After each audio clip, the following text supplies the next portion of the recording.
Hi everyone, welcome to my channel. ಇವತ್ತು ನಾನು cheese bust pizza ಮಾಡ್ತಾ ಇದ್ದೀನಿ.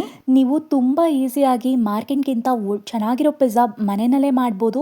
ಸೊ ಇವತ್ತಿನ ರೆಸಿಪಿ ಮಾಡೋದಕ್ಕೆ ಮೊದಲಿಗೆ ನಾನು ಉಗುರು ಬೆಚ್ಚಗಿರೋ ನೀರಿಗೆ ಸಕ್ಕರೆ ಮತ್ತು ಇನ್ಸ್ಟಂಟ್ ಡ್ರೈ ಈಸ್ಟ್ ಯೂಸ್ ಮಾಡ್ತಾ ಇದ್ದೀನಿ. ಸಕ್ಕರೆ ಹಾಕೋದು ತುಂಬಾ ಇಂಪಾರ್ಟೆಂಟ್. ಇದನ್ನು 10 ನಿಮಿಷದವರೆಗೂ ಈಸ್ಟ್ ಆ್ಯಕ್ಟಿವೇಟ್ ಆಗೋದಕ್ಕೆ ಒಂದು ಪ್ಲೇಟ್ ಹಾಕಿ ಮುಚ್ಚಿಟ್ಕೊಳ್ಳೋಣ. ನಾನು ಇನ್ಸ್ಟೆಂಟ್ ಡ್ರೈ ಈಸ್ಟ್ ಯೂಸ್ ಮಾಡಿದ್ದೀನಿ. ಮತ್ತು ಈಸ್ಟ್ ಆ್ಯಕ್ಟಿವೇಟ್ ಮಾಡೋದಕ್ಕೆ ಉಗುರು ಬೆಚ್ಚಗಿರೋ ನೀರೇ ಯೂಸ್ ಮಾಡಬೇಕು. ನೀರು ಜಾಸ್ತಿ ಬಿಸಿನೂ ಇರಬಾರ್ದು, ಕಡಿಮೆನೂ ಇರಬಾರ್ದು. ಈ ರೀತಿ ಬಬಲ್ ಫಾರ್ಮೇಷನ್ ಆಗಿದ್ರೆ ಈಸ್ಟ್ ಆ್ಯಕ್ಟಿವೇಟ್ ಆಗಿದೆ ಅಂತ ಅರ್ಥ. ಬಬಲ್ ಫಾರ್ಮೇಷನ್ ಆಗದೆ ಹೋದರೆ ಈಸ್ಟ್ ಆ್ಯಕ್ಟಿವೇಟ್ ಆಗಿಲ್ಲ ಅಂತ ಅರ್ಥ. ಆವಾಗ ನೀವು ನೆಕ್ಸ್ಟ್ ಪ್ರೋಸೆಸ್ನ ಕಂಟಿನ್ಯೂ ಮಾಡಬೇಡಿ. ಇವಾಗ ಮೈದಾಗೆ ಸ್ವಲ್ಪ ಉಪ್ಪು ಹಾಕ್ಕೊಂಡು ಈ ರೀತಿ ಕಲಿಸ್ಕೊಂಡಿದ್ದೀನಿ. ಇವಾಗ ಆ್ಯಕ್ಟಿವೇಟ್ ಆಗಿರುವಂಥ ಈಸ್ಟ್ ವಾಟರ್ ಏನಿದೆ ಅದನ್ನು ಇದಕ್ಕೆ ಆ್ಯಡ್ ಮಾಡಿಕೊಂಡು ಇದರಲ್ಲೇ ಹಿಟ್ಟನ್ನು ಕಲಿಸ್ಕೋಬೇಕು. ತುಂಬಾ ಸಾಫ್ಟಾಗಿ ಹಿಟ್ಟು ಕಲಿಸ್ಕೋಬೇಕು. ನೀವು ಚಪಾತಿಗೆಲ್ಲ ಯಾವ ರೀತಿ ಹಿಟ್ಟು ಕಲಿಸ್ತೀರಾ ಅದಕ್ಕಿಂತ ತುಂಬಾ ಸಾಫ್ಟಾಗಿ ಹಿಟ್ಟು ಕಲಿಸ್ಬೇಕಾಗತ್ತೆ. ಪೂರ್ತಿ ಕೈಗೆ ಅಂಟ್ಕೊಳ್ಳೋ ಥರ ಇರಬೇಕು, ಆ ರೀತಿ ಹಿಟ್ಟು ಕಲಿಸ್ಬೇಕಾಗತ್ತೆ. ಇವಾಗ ನೀವು ನೋಡ್ತಿರ್ಬೋದು ನನ್ನ ಕೈಗೆ ಯಾವ ರೀತಿ ಅಂಟ್ಕೋತದೆ ಅಂತ. ನಾನಿಲ್ಲಿ ಆಲಿವ್ ಆಯಿಲ್ ಹಾಕ್ತಿದ್ದೀನಿ. ನಿಮ್ಮ ಹತ್ರ ಆಲಿವ್ ಆಯಿಲ್ ಇದ್ದರೆ ಆಲಿವ್ ಆಯಿಲ್ ಯೂಸ್ ಮಾಡ್ಬೋದು, ಇಲ್ಲಾಂದರೆ ನಾರ್ಮಲ್ ಕುಕ್ಕಿಂಗ್ ಆಯಿಲ್ ಏನು ಯೂಸ್ ಮಾಡ್ತೀರಾ ಅದನ್ನು ಕೂಡ ಹಾಕೋಬೋದು. ಸೊ ಈ ರೀತಿ ಸಾಫ್ಟಾಗಿ ಹಿಟ್ಟನ್ನು ಕಲಿಸ್ಕೋಬೇಕು. ಆವಾಗಲೇ ಪಿಜ್ಜಾ ಚೆನ್ನಾಗಾಗೋದು. ಇದು ಗಟ್ಟಿಯಾಗಿ ಕಲಿಸ್ಕೊಂಡ್ರೆ ಚೆನ್ನಾಗಾಗೋದಿಲ್ಲ. ಸೊ ಇವಾಗ ಇದು ರೆಡಿಯಾಗಿದೆ. ಈಸ್ಟನ್ನ ಫರ್ಮೆಂಟ್ ಆಗೋದಕ್ಕೆ 1 ಗಂಟೆವರೆಗೂ ಲಿಡ್ ಕ್ಲೋಸ್ ಮಾಡಿ ನಾವು ಇದನ್ನು ಸ್ವಲ್ಪನೂ ಗಾಳಿ ಹೋಗದೆ ಇರೋ ಥರ ಲಿಡ್ ಕ್ಲೋಸ್ ಮಾಡಿ ಬಿಡಬೇಕಾಗತ್ತೆ. ಅಟ್ಲೀಸ್ಟ್ 1 ಅವರ್ ಆದರೂ ಫರ್ಮೆಂಟೇಷನಿಗೆ ಬಿಡಬೇಕಾಗತ್ತೆ. ಅಥವಾ ನೀವು ಚಳಿಗಾಲದಲ್ಲಿ ಏನಾದರೂ ಪಿಜ್ಜಾ ಮಾಡ್ತಿದ್ರೆ 2 ಅವರ್ಸ್ ಆದರೂ ಮಿನಿಮಮ್ ಬೇಕು.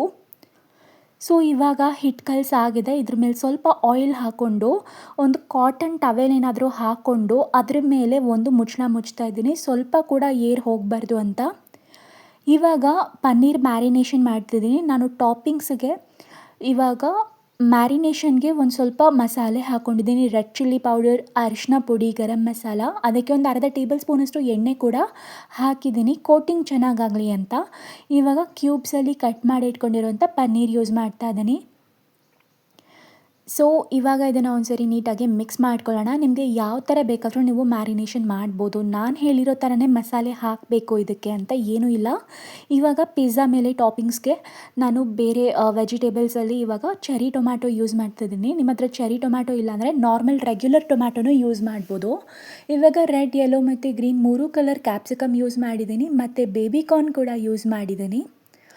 ಮತ್ತು ಸ್ವೀಟ್ ಕಾರ್ನ್, ನಿಮ್ಮ ಹತ್ರ ಯಾವ ವೆಜಿಟೇಬಲ್ಸ್ ಅವೈಲೇಬಲ್ ಇದೆ ನೀವು ಅದನ್ನೇ ಯೂಸ್ ಮಾಡ್ಬೋದು. ಇವಾಗ ಒಂದು ಬೇರೆ ಬಾಣಲೆಗೆ ಒಂದು ಅರ್ಧ ಟೇಬಲ್ ಸ್ಪೂನಷ್ಟು ಎಣ್ಣೆ ಹಾಕ್ಕೊಂಡಿದ್ದೀನಿ. ಈ ವೆಜಿಟೇಬಲ್ಸ್ನೆಲ್ಲ 1 ನಿಮಿಷದವರೆಗೂ ಫ್ರೈ ಮಾಡ್ಕೋಬೇಕು.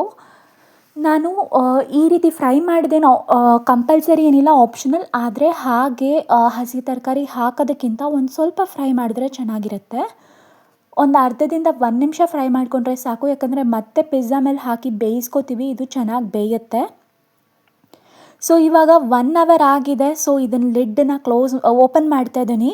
ಇವಾಗ ನೋಡಿ ಯಾವ ರೀತಿ ಒಂದು ಹಿಟ್ಟು ರೈಸ್ ಆಗಿದೆ ಅಂತ. ಇದನ್ನು ಕೈಯಲ್ಲಿ ಈ ರೀತಿ ಪಂಚ್ ಮಾಡಿಕೊಂಡು ಏರ್ ಬಬಲ್ಸ್ ಎಲ್ಲ ತೆಗಿಬೇಕು. ಇವಾಗ ಒಂದು ಸರ್ಫೇಸ್ಗೆ ನಾನು ಸ್ವಲ್ಪ ಮೈದಾನ ಸ್ಪ್ರಿಂಕಲ್ ಮಾಡ್ಕೊಂಡಿದ್ದೀನಿ. ಒಂದು ಚಿಕ್ಕ ಸೈಜಲ್ಲಿ ನಾನು ಹಿಟ್ಟನ್ನು ತಗೊಂಡು ಅದನ್ನು ಈ ರೀತಿ ತುಂಬ ತೆಳ್ಳಗೇನೆ ನಾನು ಈ ರೀತಿ ಲಟ್ಟಿಸ್ತಾ ಇದ್ದೀನಿ. ಇವಾಗ ತುಂಬ ತೆಳ್ಳಗೆ ಲಟ್ಟಿಸಿದ್ದೀನಿ. ಯಾವ ರೀತಿ ಚಪಾತಿ, ರೋಟಿ ಎಲ್ಲ ಮಾಡ್ತೀವಿ ಅದೇ ಥರ ತೆಳ್ಳಗೇನೆ ಲಟ್ಟಿಸ್ಕೋಬೇಕು. ಇದು ಚೀಸ್ ಬರ್ಸ್ಟ್ ಪಿಜ್ಜಾ ಮಾಡೋದ್ರಿಂದ ಈ ರೀತಿ ಮಾಡ್ತಿದ್ದೀವಿ. ಇನ್ನೊಂದು ಸ್ವಲ್ಪ ಹಿಟ್ಟದು ಪಾರ್ಟ್ ತಗೊಂಡು ಅದನ್ನು ಸ್ವಲ್ಪ ದೊಡ್ಡ ಪಾರ್ಟ್ ತಗೊಂಡಿದ್ದೀನಿ.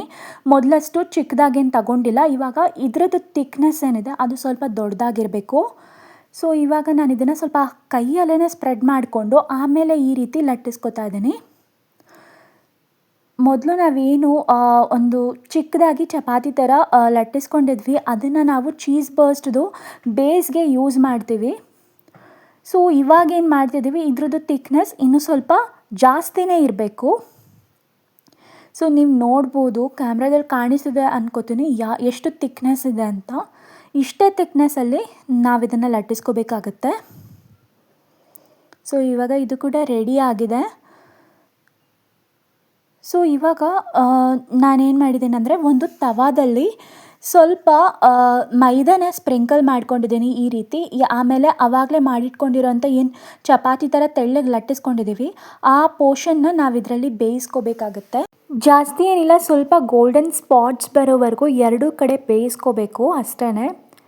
ಸೊ ಇವಾಗ ಇದು ಕೂಡ ಬೆಂದಿದೆ. ಸೊ ನಾನಿವಾಗ ಇದನ್ನು ತೆಗಿತಾ ಇದ್ದೀನಿ. ಮತ್ತೆ ಒಂದು ಪ್ಲೇಟಲ್ಲಿ ಮೈದಾನ ಸ್ಪ್ರಿಂಕಲ್ ಮಾಡಿಕೊಂಡು ಅದ್ರ ಮೇಲೆ ನಾವು ಆಗಲೇ ಮಾಡಿಟ್ಕೊಂಡಿರೋಂಥ ಬೇಸ್ನ ಹಾಕ್ಕೊಂಡು ಸ್ವಲ್ಪ ಫೋರ್ಕಲ್ಲಿ ಈ ಥರ ಹೋಲ್ಸ್ ಮಾಡ್ಕೋಬೇಕು. ಯಾಕಂದರೆ ಹೋಲ್ಸ್ ಮಾಡದೆ ಹೋದರೆ ಒಂದು ಕಡೆಯಿಂದ ಪಿಜ್ಜಾ ಏನಾದರೂ ಫುಲ್ಲು ರೈಸ್ ಆಗೋವಂಥ ಚಾನ್ಸಸ್ ಇರುತ್ತೆ, ಉಬ್ಬುವಂಥ ಚಾನ್ಸಸ್ ಇರುತ್ತೆ. ಇವಾಗ ನಾನಿಲ್ಲಿ ಅಮೂಲ್ದು ಚೀಸ್ ಸ್ಪ್ರೆಡ್ ಯೂಸ್ ಮಾಡ್ತಾ ಇದ್ದೀನಿ.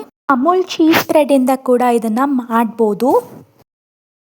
ಸೊ ಇವಾಗ ಇದನ್ನು ನಾನು ಸ್ಪ್ರೆಡ್ ಮಾಡ್ಕೋತಾ ಇದ್ದೀನಿ.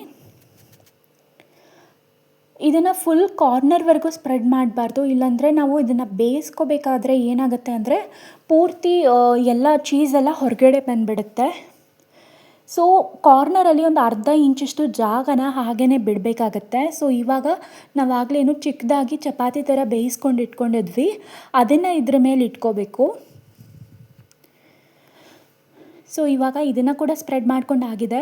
ನಾವಾಗಲೇ ಚಪಾತಿ ಥರ ಏನು ಬೇಯಿಸ್ಕೊಂಡಿದ್ವಿ ಅದನ್ನು ಇದ್ರ ಮೇಲೆ ಇಟ್ಕೊಂಡಿದ್ದೀನಿ. ಮತ್ತು ಈ ಕಾರ್ನರ್ನ ಇದ್ರ ಮೇಲೆ ಹಾಕ್ಕೊಂಡು ನೀಟಾಗಿ ಕ್ಲೋಸ್ ಮಾಡ್ಕೋಬೇಕು. ಇದು ಯಾವುದೇ ಕಾರಣಕ್ಕೂ ಓಪನ್ ಆಗಬಾರ್ದು. ಸೊ ನೀಟಾಗಿ ಕ್ಲೋಸ್ ಮಾಡ್ಕೊಳ್ಳಿ. ಇದೇನಾದರೂ ಓಪನ್ ಆದರೆ ಫುಲ್ಲು ಚೀಸೆಲ್ಲ ಹೊರಗಡೆ ಬಂದು ತುಂಬ ಸ್ಪ್ರೆಡ್ ಆಗೋಗುತ್ತೆ.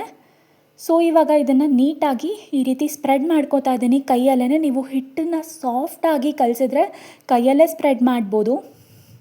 ಸೊ ಇವಾಗ ಸಾಸ್ ಪ್ರಿಪರೇಷನ್ ಮಾಡೋಣ. ಫಸ್ಟಿಗೆ ನಾನು ಪಿಜ್ಜಾ ಪಾಸ್ತಾ ಸಾಸ್ ಯೂಸ್ ಮಾಡ್ತಿದ್ದೀನಿ. ಇದು ಈಸಿಯಾಗಿ ಮಾರ್ಕೆಟಲ್ಲಿ ಯಾವುದೇ ಸೂಪರ್ ಮಾರ್ಕೆಟ್ ಅಥವಾ ಬಜಾರಲ್ಲಿ ನಿಮ್ಗೆ ಸಿಗುತ್ತೆ. ಸೊ ಇದಕ್ಕೆ 1 ಟೇಬಲ್ ಸ್ಪೂನಷ್ಟು ಮಯೋನೀಸ್ ಹಾಕ್ತಾಯಿದ್ದೀನಿ.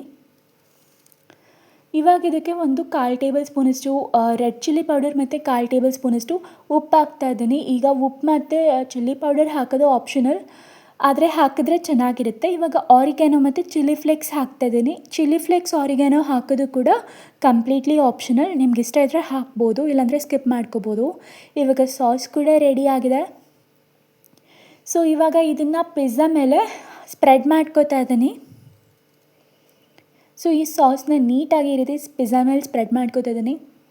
ನಾನು ಹೇಳ್ತಿರೋ ಈ ರೆಸಿಪಿನ ನೀವು ಫಾಲೋ ಮಾಡಿದ್ರೆ ನೀವು ರೆಸ್ಟೋರೆಂಟ್ಗಿಂತ ಚೆನ್ನಾಗಿರೋ ಪಿಜ್ಜಾನ ಮನೇಲೇ ಮಾಡ್ಕೋಬೋದು. ಇವಾಗ ನಾನು ಅಮೂಲ್ದು ಮೊಸರೆಲ್ಲ ಚೀಸ್ ಯೂಸ್ ಮಾಡ್ತಿದ್ದೀನಿ. ನೀವು ಯಾವ ಚೀಸ್ ಬೇಕಾದರೂ ಯೂಸ್ ಮಾಡ್ಬೋದು. ಇವಾಗ ಇದ್ರ ಮೇಲೆ ಟಾಪಿಂಗ್ಸ್ಗೆ ಸ್ವೀಟ್ ಕಾರ್ನು ಮತ್ತು ಚೆರಿ ಟೊಮ್ಯಾಟೊ ಹಾಕೋತಾ ಇದ್ದೀನಿ, ಮತ್ತು ಬೇಬಿ ಕಾರ್ನ್ ಕೂಡ ಇಡ್ತಾ ಇದ್ದೀನಿ. ನಿಮ್ಮ ಹತ್ರ ಇದೆಲ್ಲ ಇಲ್ಲಾಂದರೆ ಬರೀ ಈರುಳ್ಳಿ, ಕ್ಯಾಪ್ಸಿಕಮ್ ಮತ್ತು ಟೊಮ್ಯಾಟೊಯಿಂದ ಕೂಡ ಮಾಡ್ಕೋಬೋದು. ನಿಮ್ಮ ಹತ್ರ ಯಾವ ವೆಜಿಟೇಬಲ್ಸ್ ಇದೆ ಅದನ್ನೇ ಯೂಸ್ ಮಾಡ್ಕೊಂಡು ಮಾಡ್ಬೋದು. ಇವಾಗ ಗ್ರೀನ್ ಮತ್ತು ರೆಡ್ ಕ್ಯಾಪ್ಸಿಕಮ್ ಹಾಕ್ತಾಯಿದ್ದೀನಿ, ಮತ್ತು ಯೆಲ್ಲೋ ಕ್ಯಾಪ್ಸಿಕಮ್ ಕೂಡ ಇದ್ರ ಮೇಲೆ ಸ್ಪ್ರೆಡ್ ಮಾಡ್ಕೊಂಡಿದ್ದೀನಿ. ನಿಮ್ಮ ಹತ್ರ ರೆಡ್ ಯೆಲ್ಲೋ ಇಲ್ಲಾಂದರೆ ಬರೀ ಗ್ರೀನ್ ಕ್ಯಾಪ್ಸಿಕಮ್ ಮಾತ್ರ ಹಾಕೋಬೋದು. ಇವಾಗ ಮ್ಯಾರಿನೇಟ್ ಮಾಡಿರೋಂಥ ಪನ್ನೀರ್ ಕೂಡ ಹಾಕ್ತಾಯಿದ್ದೀನಿ. ಸೊ ಓವನ್ ಇಲ್ಲದೆ ಇರೋದ್ರಿಂದ ನಾವು ಇದ್ರ ಮೇಲೆ ಇದನ್ನು ಕಡಾಯಿನಲ್ಲಿ ಬೇಕ್ ಮಾಡ್ತೀವಿ. ಸೊ ನಾನು ಫಸ್ಟಿಗೆ ಒಂದು ಕಡಾಯಿನಲ್ಲಿ ಸಾಲ್ಟ್ ಹಾಕ್ಕೊಂಡು 10 ನಿಮಿಷ ಇದನ್ನು ಪ್ರೀ ಹೀಟ್ಗೆ ಬೇಯಿಸ್ಕೋಬೇಕಾಗುತ್ತೆ. ಬರೀ ಸಾಲ್ಟ್ ಹಾಕಿ ಅದರ ಮೇಲೆ ಒಂದು ಚಿಕ್ಕ ಬೌಲ್ ಅಥವಾ ಸ್ಟ್ಯಾಂಡ್ ಇಟ್ಕೊಂಡು ಲಿಡ್ ಕ್ಲೋಸ್ ಮಾಡಿ 10 ನಿಮಿಷ ಬೇಯಿಸ್ಕೊಂಡು ಅದ್ರ ಮೇಲೆ ಪಿಜ್ಜಾ ಹಾಕ್ಕೊಂಡು ಒಂದು 15 ನಿಮಿಷದವರೆಗೂ ಬೇಕ್ ಮಾಡ್ಕೋಬೇಕು. ಇವಾಗ ಒಂದು 20 ಮಿನಿಟ್ಸ್ ಆಗಿದೆ. ನನಗೆ ಇದು 20 ಮಿನಿಟ್ಸ್ ಹಿಡಿದಿದೆ ಬೇಯೋದಕ್ಕೆ. ಇಷ್ಟೇ ಟೈಮ್ ಹಿಡಿಯುತ್ತೆ ಅಂತ ಹೇಳೋಕ್ಕಾಗಲ್ಲ. 10 ನಿಮಿಷ ಆದಮೇಲೆ ನೀವು ಬೇಸ್ ಎಲ್ಲ ಚೆನ್ನಾಗಿ ಬ್ರೌನ್ ಆಗಿದೆಯಾ, ಬೆಂದಿದೆಯಾ ಅಂತ ಚೆಕ್ ಮಾಡಿ ನೋಡ್ಕೋಬೋದು.